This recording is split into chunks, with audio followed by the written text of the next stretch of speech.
everybody, welcome back to my channel. My name is Andy. I hope you're doing really well wherever or whenever in the world that you are. I apologize in advance. It is warm in the region I live in. It's hot in my apartment. They haven't turned on the air conditioning yet. So sorry if I'm a little glowy.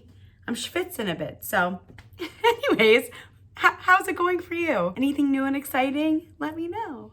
We are gonna do a kind of quarter 1 check-in regarding my reading stats, my reading goals, and all of that jazz. I'm primarily using a book tag called the Quarter Year Book Tag. I originally saw it on wordsaboutwords.com, which is a reading blog, but I think the original creator is Roshan's Reading, and so I'll make sure to link like all of these creators down below so you can check them out for yourself. Now, I say I'm mostly using this book tag because I am following the questions on this book tag pretty closely. There's just one question where I kind of defer a little bit and do my own thing.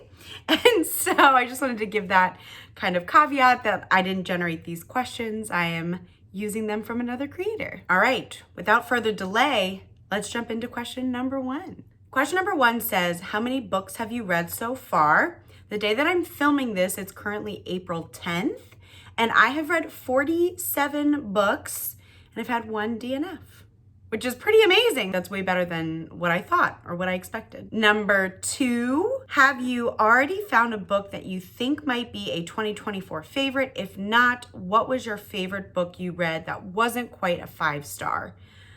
I mean, I am absolutely in love with the Mages of the Wheel series by J.D. Evans. I've talked about it what feels like 500,000 times on this channel, because it's fantastic. I don't know what else to say. It's such a pleasant surprise. I was sort of dragging my feet to read the first book, and I've never been so glad that I finally read a book, a TBR vet. And so I love that series. I think in particular, the first book, the 4th book, and the prequel, the prologue book are probably my favorites.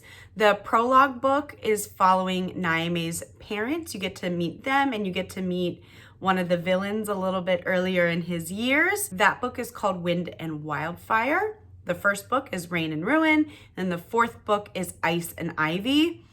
They're all 5 stars, I think. I rated them all 5 stars. Love, love, love, love, love them. Other books though that were, for me, 5 stars, I loved them. They were fantastic. Trust of the Emerald Sea by Brandon Sanderson was one of my favorites, as was Before I Let Go by Kennedy Ryan. And I read both of those in January, I think. So if you're interested, you know, I'll make sure to put in the description and in the cards my January wrap-up video. Number 3 says, any 1-star books or least favorite books of the year? My only DNF so far was Then Came You by Lisa Kleypas. This book just felt outdated. The writing wasn't to my liking. I wasn't in love with either the male or female leads, and so I didn't really find myself that invested in their relationship. It just felt old, you know? And I like a lot of Lisa Kleypas's work, so it's nothing to do with her as a whole author, but this particular book wasn't my cup of tea. What were some other kind of flops? A Vicious Game by Melissa Blair. I mentioned it in my March wrap up, but it was a really big disappointment. I had really enjoyed the first 2 books in the Halfling saga, and then this 3rd book just felt really repetitive. There were so many pacing issues. I wasn't that happy or impressed by the main character, Kira, her character arc. It was just a really big letdown. I think I gave it 2.5 stars. And then another book that I gave 2.5 stars was, oh my God, what was it? There Is No Devil by Sophie Lark. It's the 2nd book in the Sinners duet. I can't remember the specifics now, but I'll make sure to link the video where I talk more about that book somewhere. I just remember it not being very good to me. So those are some of my least favorite reads of the year, so far anyways. Number 4 is the most read genre so far, and I had to look up my spreadsheet. I'm not surprised at all to say that fantasy romance is my most read genre. I've read 22 fantasy romance books, followed by contemporary romance. I've read 8 of those. I mean, that's like so on brand for me. Oh well. You know what? I've read a lot of good books, so I'm not mad. Number 5 is a book that surprised you. I think a book that comes to mind is A Quiet Life in the Country by T.E. Kinsey. I was reading it on my Kindle, and I contemplated DNFing that book the whole first half that I was reading it. And on a whim, I decided to switch to the audio version, and by the end, I was completely captivated by the story. I thought the audio book version, the narrator brings so much life and charisma to the characters. They were so much more likable in how she was voicing them than how they sounded in my head. And so that was a book that definitely surprised me because I really was not feeling confident about it. And then by the end, I really enjoyed myself. I also recently read Credence by Penelope Douglas. And I won't say anything else here, but I will say my thoughts and feelings about that book surprised me. Have you read it? If you have, please let me know what you thought of Credence in the comments down below. I'm like dying to hear how everybody what people thought. All right, number 6 is a book that's come out in 2024 already that you want to read but haven't read yet. Just for the Summer by Abby Jimenez is the first book that popped in my mind. I believe it was released maybe April 2nd or April 3rd. I'll put the date down below, but it's her newest release. I can't wait. I'm absolutely gonna pick it up, but I feel like I either saw, she posted on Instagram or somebody I follow posted on Instagram that it's a bit of a tearjerker, like it's gonna rip my heart out, and so I'm a bit hesitant to pick it up. I think I'll just have to wait for a time that I'm in the just right mood. Number 7 is one goal that you're succeeding at. So here's where I'm gonna diverge a little bit, and I'm just gonna go through all 9. I think I had 9 goals for 2024 reading. I'll make sure I link in the cards above and in the description box down below my 2024 reading goals video. I go a little bit more in detail with all of these goals. So I'm just gonna kind of do quick hits here. So my first goal was to read 100 books, and I am on pace for this goal. I'm gonna crush it, I think. Right now, I've read 47 books with my goal being 100. It's only April 10th. I don't want to jinx myself, but I feel pretty optimistic. My second goal was to read 6 nonfiction books.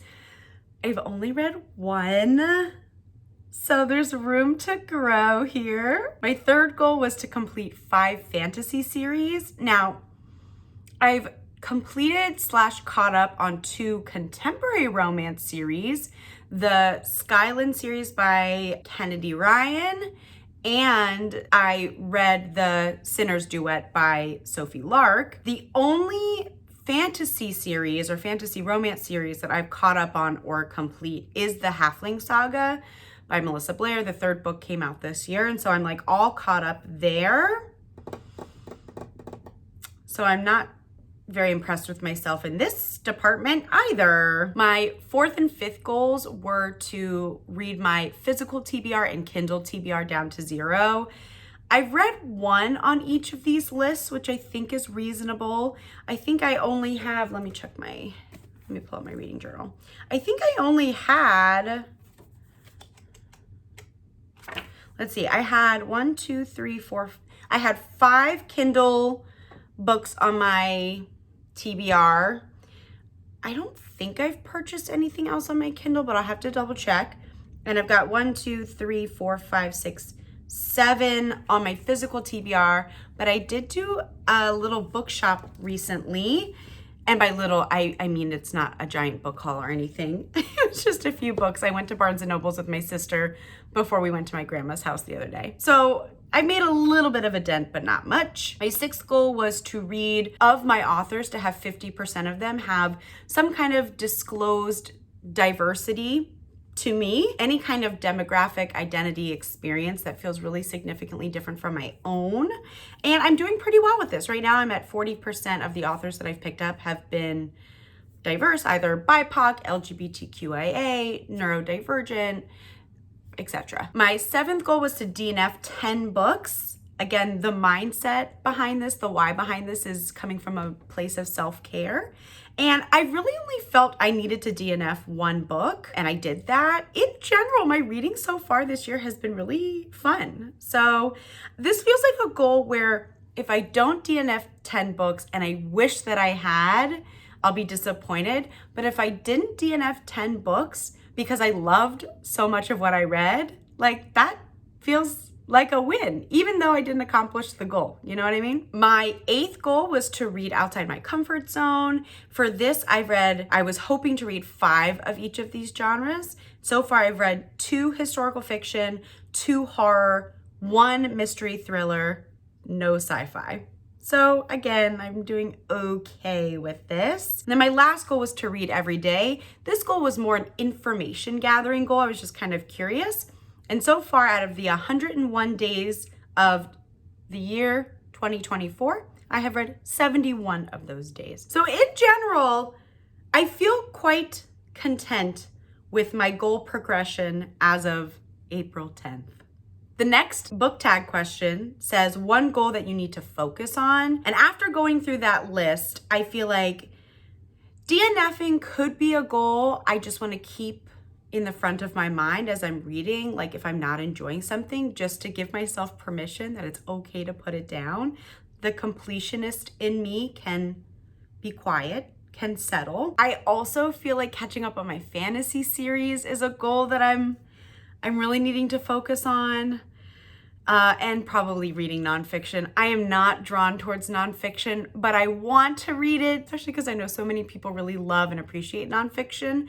I have a little bit of FOMO. I wanna join the club. And the last question on this book tag is new to you booktubers, bookstagram accounts, or booktokers that you might recommend. I could gush for, honestly, I could probably do an entire video on book content creators that I really, really love. For this video, I want to tag 2 newer booktubers. They have smaller subscriber counts, but I really enjoy their personalities. I like hearing them talk about books. And so if you're in the market and you're looking for some new content creators or you're curious, I highly recommend both Kate Louise and Marcia Mariah. I'll have their channels linked down below. You should really check them out. All right. That was my Q1 summary. We kind of took some time to look at some stats, some data, reflect on my goals, think about books that I've loved, that have surprised me, some that I've not loved. And I love these reflection style videos. I like to think back on the things that I've read so that I don't forget about them come December, you know? That's all I got for you guys today. Thank you so much for watching. If you made it to the end, go ahead and leave a flower emoji because it's spring here in the United States and flowers are blooming and books are blooming. That does make sense. Anyways, if you want to support my channel, please like, subscribe, hit the notification bell. Feel free to comment any of your thoughts. Maybe let me know kind of your Q1 stats. Like, where are you? How many books have you read? What's been a surprise, a favorite or least favorite read so far for you? I'd love to hear. I hope you enjoy the rest of your day, and I'll see you guys in the next video soon. Bye.